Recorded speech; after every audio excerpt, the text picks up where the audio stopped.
Ladies and gentlemen, I'm honored to address the United Nations General Assembly once again. I congratulate His Excellency Mr. Volkan Bozkır on his election as the President of the 75th session of the General Assembly. We also appreciate the skillful leadership of the outgoing President, His Excellency Tijani Mohammad Bande, especially during the COVID-19 crisis. We commend the leadership of the Secretary General in these extremely turbulent times. Mr. President, since my government assumed office, our consistent effort has been to fundamentally transform Pakistan. We envisage Naya Pakistan to be modeled on the principles of the state of Medina, established by a holy prophet, Muhammad sallallahu alaihi wasallam. A just and humane society where all government policies are directed at lifting our citizens out of poverty and creating a just and equitable dispensation. To achieve this goal, we need to have peace and stability. Thus, our foreign policy aims to have peace with our neighbors and settle disputes through dialogue. Mr. President, the 75th anniversary of the United Nations is an extremely important milestone, as this is the only body in the world that can help us achieve our goals of peace and stability in our neighborhood. This is also time for us to reflect whether, as the United Nations, we have been able to realize the promise we collectively made to our peoples. Today, the foundations of the world order, non-use of or threat of unilateral force, self-determination of peoples, the sovereign equality and territorial integrity of states, non-interference in their internal affairs, international cooperation. All these ideals are being systematically eroded. International agreements are being flouted and set aside. Renewed great power rivalries are leading to a new arms race. Conflicts are proliferating and intensifying. Military occupation, illegal annexations are suppressing the rights of human beings to self-determination. According to the respected professor Noam Chomsky, mankind is at even a greater risk than it was before the First and Second World Wars in the last century. And this is because of the threat, increased threat of nuclear war, climate change, and sadly the rise of authoritarian regimes. We must come together to prevent such a catastrophe. We believe that the driving force in international relations must be cooperation, in accordance with the principles of international law and not confrontation and force. We all must emphatically reaffirm our support for multilateralism. Mr. President, the COVID-19 pandemic has illustrated the oneness of humanity. In our interconnected world, no one is safe unless everyone is safe. Locking down to control the pandemic has triggered the worst recession since the Great Recession in the last century. This has hit the poorest countries the hardest, as well as the poor in all the countries. In Pakistan, we realized very early on that if we imposed a strict lockdown, the type that several affluent countries had imposed, we would have more people dying of hunger than the virus. Therefore, we adopted a policy of smart lockdown. While concentrating on the hotspots, the virus hotspots, we opened up our agriculture sector immediately, and then followed it up by the construction sector, which employed most of the people. At the same time, and this is despite financial constraints, my government deployed $8 billion, unprecedented amount, for our health services. plus support the poorest and most vulnerable households with direct cash payments through SARS program. And then subsidies to the small businesses. Even though our smart lockdown was heavily criticized in the beginning, but thanks to the Almighty Allah's grace, we have not only managed to control the virus, stabilize our economy, but most importantly, we have been able to protect the poorest segment of the society from the worst fallout of the lockdown. Today, Pakistan's response is cited among the success stories in controlling and responding to the pandemic. However, we are still not out of the woods, like no country is out of the woods today. But Mr. President, it was obvious from the outset that developing countries would need fiscal space to respond to and recover from the COVID crisis. Debt relief is one of the best ways to create that fiscal space for developing countries. Therefore, in early April, I called for a global initiative on debt relief. We appreciate the G20's official debt suspension initiative and the emergency and rapid financing offered by the IMF, World Bank, Asian Development Bank, and UN agencies. This, however, is not going to be enough. The IMF has estimated that developing countries will need over $2.5 trillion to respond and recover from the crisis. The official debt suspension will need to be extended and expanded.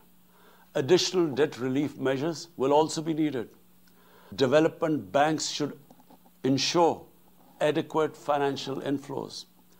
Rich countries have generated over $10 trillion to finance their own response and recovery.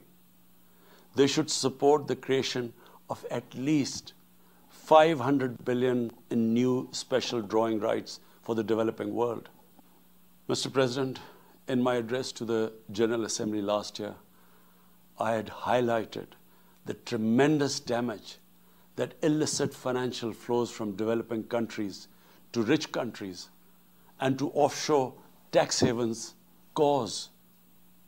This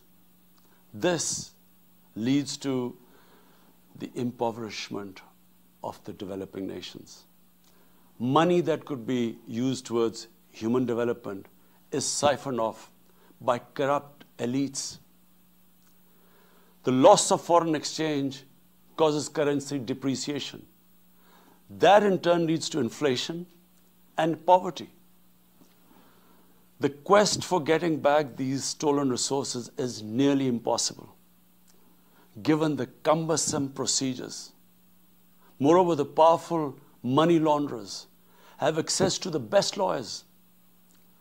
And sadly, because they are the beneficiaries, there is a lack of political will in the rich countries to curb this criminal activity. Mr. President, if this phenomena is unaddressed, it will continue to accentuate the inequality between the rich and the poor nations, and eventually will spark off a bigger global crisis, a far bigger global crisis than the present migration issue poses. The rich states cannot hold forth on human rights and justice when they provide sanctuary to money launderers, to their looted wealth. There are robust anti-money laundering and anti-terror financing regimes. I call upon this Assembly to take the lead in efforts to build a global framework to stem the illicit financial flows and ensure speedy repatriation of stolen wealth. It is important to realize that the aid that flows from rich countries to the developing world is minuscule compared to the massive outflows by our corrupt elites. Mr. President, this year, I must again reiterate the threat posed to mankind due to climate change. Unprecedented fires in Australia, Siberia, California, Brazil. Unprecedented floodings in various parts of the world. Record temperatures, even in the Arctic Circle. This should make all of us worried for our future generations.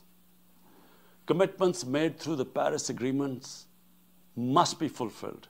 In particular, the commitment to mobilize $100 billion annually as climate finance.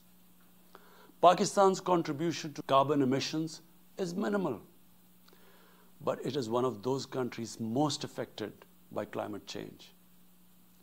Yet, we have decided to take the lead as we consider addressing climate change a universal responsibility.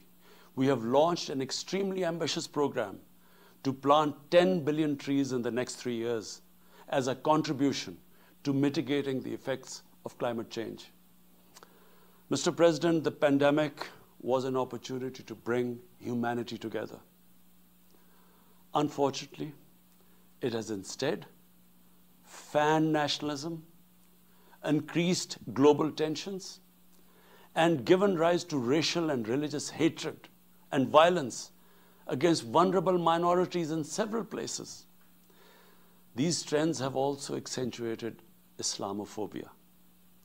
Muslims continue to be targeted with impunity in many countries. Our shrines are being destroyed. Our Prophet Muhammad sallallahu alaihi wasallam insulted.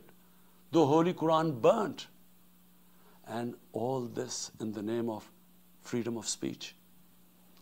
Incidents in Europe, including republication of blasphemous sketches by Charlie Hebdo, are recent examples. We stress that willful provocations and incitement to hate and violence must be universally outlawed. This assembly should declare an international day to combat Islamophobia and build a coalition to fight the scourge that splits humanity. Mr. President, the one country in the world today where I'm sad to say the state sponsors Islamophobia, and that is India. The reason behind this is the RSS ideology that unfortunately rules India today. This extremist ideology was founded in the 1920s. The RSS founding fathers were inspired by the Nazis, and they adopted their concepts of racial purity and supremacy. While the Nazis' hate was directed at the Jews, the RSS directs it towards the Muslims and to a lesser extent, the Christians.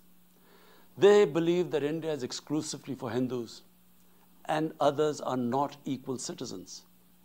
The secularism of Gandhi and Nehru has been replaced by the dream of creating a Hindu Rashtra by subjugating, even cleansing, India's 200 million Muslims and other minorities. In 1992, the RS destroyed the Babri Masjid. In 2002, some 2,000 Muslims were slaughtered in Gujarat, and this was under the watch of Chief Minister Modi. In 2007, over 50 Muslims were burnt alive by RSS arsonists aboard the Samjhauta Express train. In Assam, around 2 million Muslims face the prospects of being arbitrarily stripped of their nationality through the adoption of discriminatory laws. There are reports of large concentration camps being filled by Muslim Indian citizens. Muslims were falsely blamed, vilified, and victimized for spreading the coronavirus. They were denied medical attention on many occasions. Their businesses were boycotted. Cow vigilantes attack and kill Muslims with impunity. Last February, Muslims faced targeted killings with police complicity in New Delhi. Mass registrations in the past have often been a precursor to genocide. For example, the Nuremberg laws in Germany in 1935, and then in 1982 in Myanmar. The Hindutva ideology is said to marginalize almost 300 million human beings, Muslims, Christians, and Sikhs. This is unprecedented in history. And this does not augur well for the future of India. As we all know, that marginalization of human beings leads to their radicalization. Mr. President, for over 72 years, India has illegally occupied Jammu and Kashmir against the wishes of the Kashmiri people and in blatant violation of the resolutions of the Security Council and indeed its own commitments to the people of Kashmir. On 5th August last year, India illegally and unilaterally sought to change the status of the occupied territories and deployed additional troops, bringing the total number to 900,000, to impose a military siege on 8 million Kashmiris. All Kashmiri political leaders were incarcerated. About 13,000 Kashmiri youth were abducted and thousands tortured. A complete curfew was imposed, accompanied by a total communications blackout. Indian occupation forces have used brute force, including pellet guns against peaceful protesters, imposed collective punishments, including the destruction of entire neighborhoods, and extrajudicially murdered hundreds of innocent young Kashmiris in fake encounters, refusing even to hand over their bodies for burial. The Kashmiri media and those daring to raise their voice are being systematically harassed and intimidated through the use of draconian laws. All of this is well documented in the reports of the United Nations High Commissioner for Human Rights, communications from the Special Rapporteurs of Human Rights Council, statements from human rights and civil society organizations. The international community must investigate these grave violations and prosecute the Indian civil and military personnel involved in state terrorism and serious crimes against humanity being perpetrated, I'm sad to say, with complete impunity. The objective of this brutal campaign is to impose what the RSS BJP regime has itself called the final solution for Jammu and Kashmir. To this end, the military siege is being followed by moves to change the demographic structure of the occupied territory. This is an attempt to obliterate the distinct Kashmiri identity in order to effect the outcome of a plebiscite envisaged in the UN Security Council resolutions. This action is in violation of the UN Charter, Council resolutions, and international law, particularly the 4th Geneva Convention. Changing demographic structure of occupied territory is a war crime. Mr. President, the brave Kashmiri people will never submit to Indian occupation and oppression. Their struggle is indigenous. They are fighting for a just cause, and generation after generation have laid down their lives to rid themselves of Indian occupation. The government and people of Pakistan are committed to standing by and supporting their Kashmiri brothers and sisters in the legitimate struggle for self-determination. Mr. President, in order to divert attention from its illegal actions and atrocities in Indian-occupied Jammu and Kashmir, India is playing a dangerous game of upping the military ante against Pakistan in a nuclearized environment. Despite constant Indian provocations and ceasefire violations along the line of control and the working boundary, targeting innocent civilians, Pakistan has exercised maximum restraint. We have consistently sensitized the world community about a false flag operation and another ill-conceived misadventure by India. My parents, Mr. President, were born in the colonial India, and I was the first generation that grew up in an independent Pakistan. I want to make it clear that any attempt by the fascist totalitarian, RSS-led Indian government to aggress against Pakistan will be met by a nation that will fight for its freedom to the end. Mr. President, there will be no durable peace and stability in South Asia until the Jammu and Kashmir dispute is resolved on the basis of international legitimacy. Kashmir has been rightly described as a nuclear flashpoint. The Security Council must prevent a disaster conflict and secure the implementation of its own resolutions, as it did in the case of East Timor. The Council has considered the situation in Jammu and Kashmir 3 times in the past year. It must take appropriate enforcement actions. It must also take steps to protect the Kashmiris from an impending genocide by India. Pakistan has always called for a peaceful solution. To this end, India must rescind. To reach this end, India must rescind the measures it has instituted since 5th August 2019, end its military siege and other gross human rights violation, and agree to resolve the Jammu and Kashmir dispute in accordance with the relevant UN Security Council resolutions, and of course, the wishes of the people of Kashmir. Mr. President, Pakistan's desire for peace in our region is also manifest in our efforts to promote a political solution in Afghanistan. I have consistently maintained over the past 2 decades that there is no military solution to the conflict in Afghanistan.